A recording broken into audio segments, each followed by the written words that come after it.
आज विश्वास हो गया कि लक्ष्मण जैसा भाई अगर राम के साथ है और राम की प्रतिष्ठा पर आंच आने पर दो चार बातें अपने बाप को सुना सकता है, तो लक्ष्मण के रहते राम सीता की प्रतिष्ठा का कोई बाल बांका नहीं बिगाड़ सकता है। अब मुझे विश्वास हो गया, अब मुझे पूरा पूरा विश्वास हो गया। सोचिए जरा, ये लक्ष्मण का चरित्र है, बोलो है कि नहीं। और दशरथ जी महाराज लक्ष्मण की वाणी से प्रभावित हुए हैं। प्यारे, कहीं भी कोई कह नहीं सकता माई का लाल कि दशरथ जी ने किसी भी प्रकार की नकारात्मक टिप्पणी लक्ष्मण के प्रति की हो। बोलो भाई, इस प्रसंग में कहीं भी कोई पढ़ के बता दे मुझे। अभी कल परसों 2 दिन और हैं, बता दे कोई माई का लाल, सिद्ध करके बताए कि कहीं कोई टिप्पणी इस तरह की हो। उनको परितोष मिल गया। क्यों? वो जानते हैं कि लक्ष्मण अपने लिए नहीं जी रहा है, लक्ष्मण राम के लिए जी रहा है। लक्ष्मण अपनी प्रतिष्ठा के लिए नहीं, लक्ष्मण तो श्री राम की प्रतिष्ठा बनाने के लिए जी रहा है। ये किसका चरित्र है बोलो? लक्ष्मण का। इसलिए आहे धन्य लक्ष्मण बड़ भागी,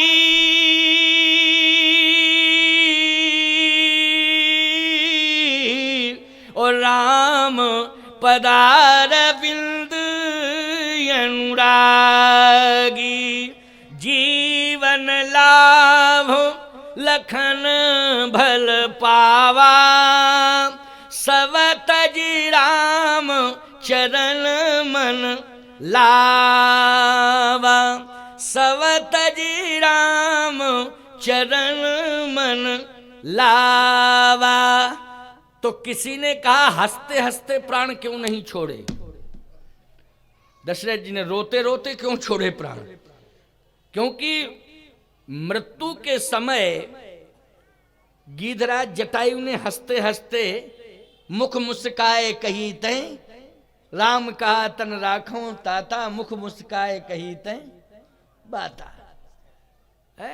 तो हंसते हंसते क्यों नहीं छोड़े? रोते रोते क्यों छोड़े? सुनो भैया, राम की चिंता सता रही थी। लक्ष्मण ने अपने चरित्र के माध्यम से महाराज श्री दशरथ की चिंता को मुक्त कर दिया। जो राम के प्रति उनकी चिंता थी, राम सीता के प्रति, बोलो कर दिया मुक्त कि नहीं? लेकिन अब जैसे ही प्राण निकलने लगे उस समय आंसू आ गए। क्यों आ गए आंसू? कौशल्या जी ने कहा कि अभी अभी तो प्रशंसा कर रहे थे लक्ष्मण की, वो कह रहे थे अब मैं चैन से मर जाऊंगा, यही चिंता मुझे सता रही थी। लेकिन अब चिंता मुक्त होकर के क्यों नहीं प्राण त्याग रहे हो? अब चिंता युक्त चित्त से प्राण क्यों त्याग रहे हो? तभी तो रो रहे हो। कहे कौशल्या, अब मेरे कानों में आवाज गूंज रही है। किसकी? सुमंत जी की। कहे सुमंत की नहीं, श्रवण के मां बाप की आवाज गूंज रही है। बोलो गूंज रही ना? किसके? श्रवण के मां बाप की। तो कहा कुछ भी गूंज रही हो, आवाज श्रवण के मां बाप की गूंज रही है आपके कानों में, आप कान बंद कर लो, मत सुनो, कान बंद कर लो। अयोध्या को देखो, सरजू को देखो, रंगनाथ जी को देखो, सारंग पाणी को देखो, कान बंद कर दीजिए। दशरथ जी ने कहा कान बंद तो कर सकता हूं, लेकिन आंख बंद करने के बाद भी मुझे श्रवण की लाश दिखाई दे रही है कि आगे पड़ी हुई है। श्रवण की लाश पड़ी है आगे। इसलिए तापस अंध, बोलो कर्म सामने आ गया कि नहीं आ गया? मृत्यु के समय आ गया कर्म सामने। तापस अंध साप सुधि आई, कौशल्य सब कथा सुनाई।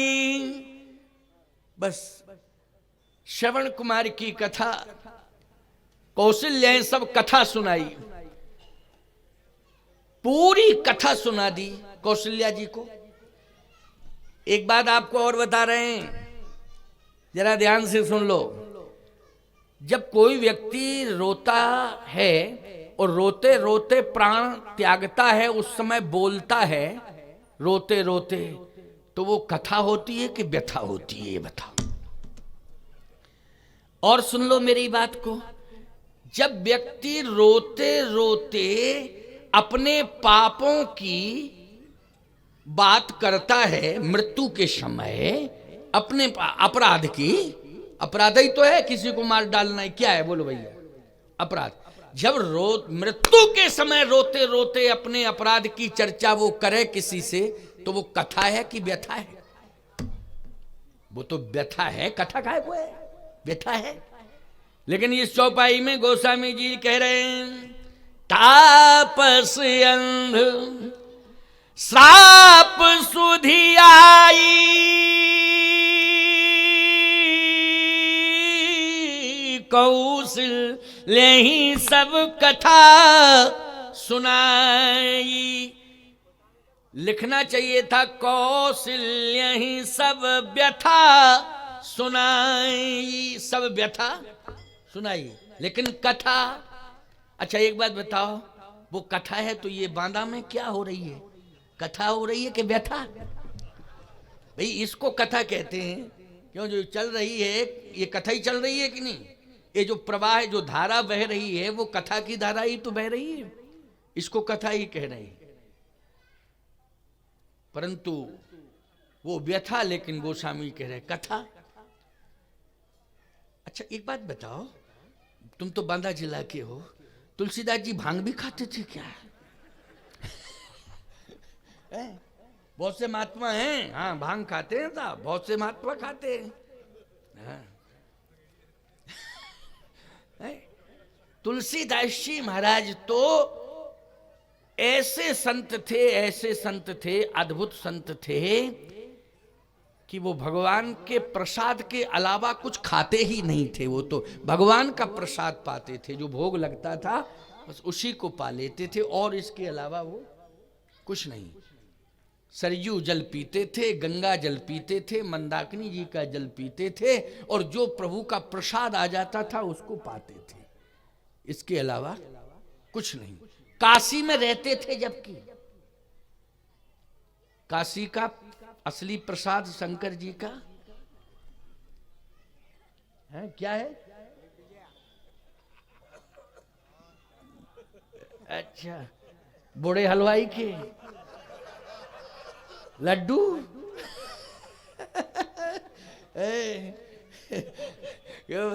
जरा सोचो, विचार करना, काशी में रहते थे और बिना विजया के शंकर जी का काम नहीं चलता है, बोलो भाई, हैं?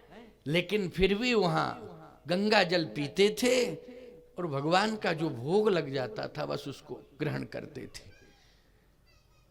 विश्वनाथ जी का दर्शन करते थे, विश्वनाथ जी की नित्य सुबह शाम आरती में सम्मिलित होते थे। लेकिन सत्य तो यह है भैया कि वो प्रभु का प्रसाद भर पाते थे और कुछ नहीं। यही संत का स्वरूप होना चाहिए कि भगवान का जो भोग लग जाए बस, और वो भी वैष्णव पद्धति का। वैष्णव संत, तुलसीदास जी वैष्णव संत हैं, बोलो है कि नहीं? तो वैष्णव परंपरा का प्रसाद ठाकुर जी को लगे बस उसी को ग्रहण करते थे। और वैष्णव परंपरा में भांग के प्रसाद की कोई परंपरा नहीं है। क्यों भाई? वैष्णव परंपरा में, याद रखना।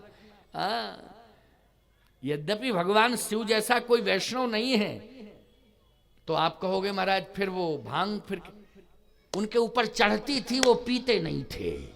चढ़ा दो, तुम कुंटलो चढ़ा दो, क्या फर्क पड़ता है? अच्छा एक बात बताओ, तुम मेरे ऊपर भांग चढ़ा दो कुंटलों, हम पाए ना, तो असर दिखाई देगा उसका? तो चढ़ाते रहो उसको। लेकिन आजकल गीत गाने बहुत चल गए। भोले बाबा ने भंगिया खाए लई रे, पार्वती मनाए मनाए रूठ रही, जाने क्या क्या पता नहीं क्या क्या क्या क्या सुनाते रहती। क्यों भाई?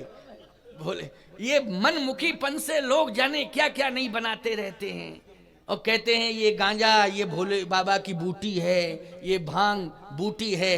वो तो जहर भी पिए वो भी बूटी है। उसको भी पी लो थोड़ा सा। क्यों भाई, जहर भी तो पिया था भोले बाबा ने, जो असली चीज पी उसको पीते नहीं हो हैं। बाकी कहीं गांजा और कहीं भांग, कहीं कुछ पता नहीं क्या क्या। अच्छा, दो चीजें उनकी प्रिय हैं। अगर भांग चढ़ती है तो धतूर चढ़ता कि नहीं? जरा 100 ग्राम खा के देखो हैं। क्यों भाई, तो पता चलेगा। इसलिए देखो भाई, प्रभु समर्थ कौशलपुर राजा, जो कछु करें उन्हें सब छाजा। भगवान सामर्थ्यवान है, चाहे राम हो चाहे शिव हो, लेकिन तुम्हें तो अपनी मर्यादा में रहना है, न कि स्वामी की शरीकत करनी है। बोलो, करनी है शरीकत? हाँ, इसलिए ऐसा कभी मत करना, इस बात को समझ लो। सावधान, हम प्रभु का प्रसाद पाएं और वो प्रसाद पाएं जो प्रभु श्री सीताराम जी का प्रसाद है, लक्ष्मी नारायण का प्रसाद है। इस प्रसाद को तो भोले बाबा भी ग्रहण करते हैं प्यारे। भोले बाबा कहते हैं, ये तो सीताराम जी का प्रसाद मेरे लिए महाप्रसाद है। तुम पुण्य राम राम दिन राती, सादर जपहु अनंग अराती। राम राम राम राम 24 घंटे जपते रहते हैं। इसलिए अच्छा खान पान होना चाहिए, सुधार करो, उसमें सुधार होना चाहिए। तो मैं चर्चा कर रहा था आपसे कि इस तरह से महाराज श्री दशरथ को श्रवण कुमार की लाश दिखाई दी। व्यथा क्यों? यहां कथा क्यों हुई? व्यथा थी तो कथा क्यों हुई? क्यों भाई, व्यथा थी ना, लेकिन कौशल्या सब कथा सुनाई, ये कथा कैसे हो गई? तो कहा, दशरथ जी प्राण छोड़ रहे हैं, अब उन्हीं से पूछा जाए, क्योंकि मरने वाला व्यक्ति मृतपूर्व बयान जो दे देता है वो प्रमाणित माना जाता है। माना जाता है कि नहीं? वैसे तो तमाम प्रकार के अर्थ हम तुम सब दुनिया के लोग लगाते रहे, तमाम प्रकार के अर्थ लगते रहेंगे, लेकिन नहीं, अगर दशरथ जी महाराज अपने स्वयं मरने के पहले बयान देके वो प्राण छोड़ते हैं तो वो प्रमाणित माना जाएगा। तो कौशल्या सब कथा सुनाई, तो दशरथ जी से ही प्रश्न कर दिया गया कि व्यथा है, ये कथा क्यों कह रहे हो? दशरथ जी ने कहा, है तो व्यथा, लेकिन वो सुनने वालों, समझने वालों, देखने वालों लग रही है व्यथा, लेकिन मैंने अनुभव किया वो है कथा। वो कैसे कथा? कैसे? मैं श्रापित हूं, संतान का योग नहीं, संतान का योग नहीं। कैसे? का 3 विवाह हुए। बोलो, संतान का योग बना? नहीं बना ना। ज्यादा विवाह व्यक्ति क्यों करता है? संतान की प्राप्ति के लिए।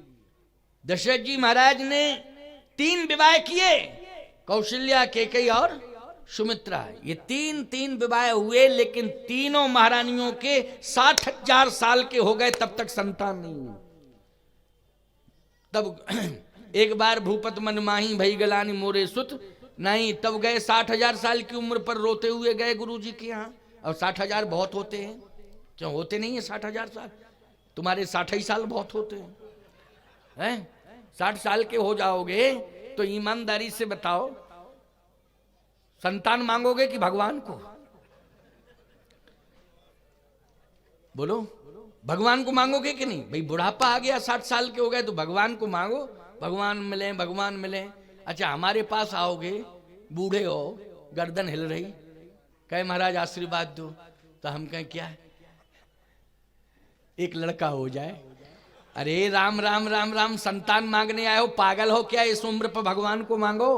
किसको मांगो? भगवान को मांगो। संतान मांगने की जरूरत नहीं है, भगवान चाहिए। भगवान मिल गया तो सब मिल गए। अब तुम कहते हो वंश परंपरा कौन चलाएगा? जिसको भगवान मिल गए उनके वंश का नाम अभी तक अमर है प्यारे। बोलो, है अमर कि नहीं उनके वंश का नाम? भगवान से जुड़ गए इसलिए अमर हो गया उनका वंश है। और जो भगवान से दूर हो गए उनके वंश भी चले गए, अता पता नहीं है। उनके किलों पर घास खड़ी हो गई। क्यों हो गई घास खड़ी कि नहीं? और जहां पर किले बने हैं गांव भर के और नगर भर के कूड़े कचड़े उसी में डाले जाते हैं। डस्टबिन बन गया। क्या बन गया? डस्टबिन, कूड़ा कचड़ा घर। बोलो बन गया कि नहीं? गलत कह रहा हूं क्या मैं? सही बताओ। ये बड़ी बड़ी गढ़ी, बड़े बड़े महल, ये सब, इनमें पूरा कचरा पड़ा हुआ है। पूरा नगर गांव के लोग सब उसी में डालते हैं कि नहीं डालते हैं? कल्पना करिए आप। क्यों? भगवान से विमुख रहे। किससे? भगवान से विमुख रहे।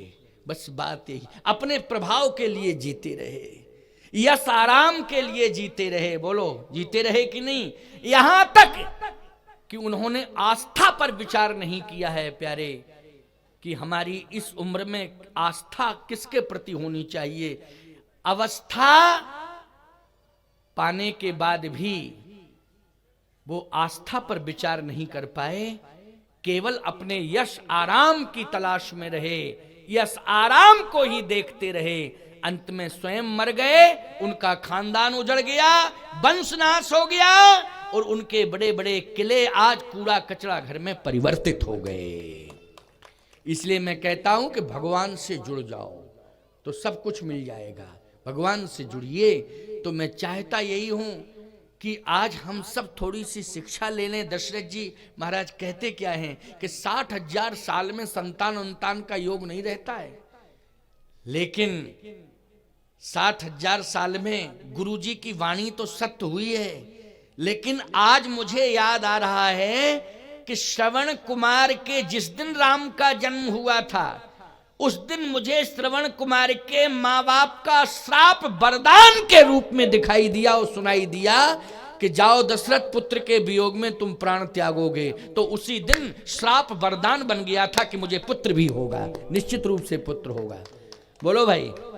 तो ये श्राप जब वरदान बन जाता है तो वो श्राप की व्यथा ना होके वो वरदान के कारण कथा बन जाती है। इसलिए तापस अंध श्राप सुधि आई, ओ कौशल्य ही सब कथा सुनाई। पूरी कथा, बोलो ये व्यथा क्या बन गई?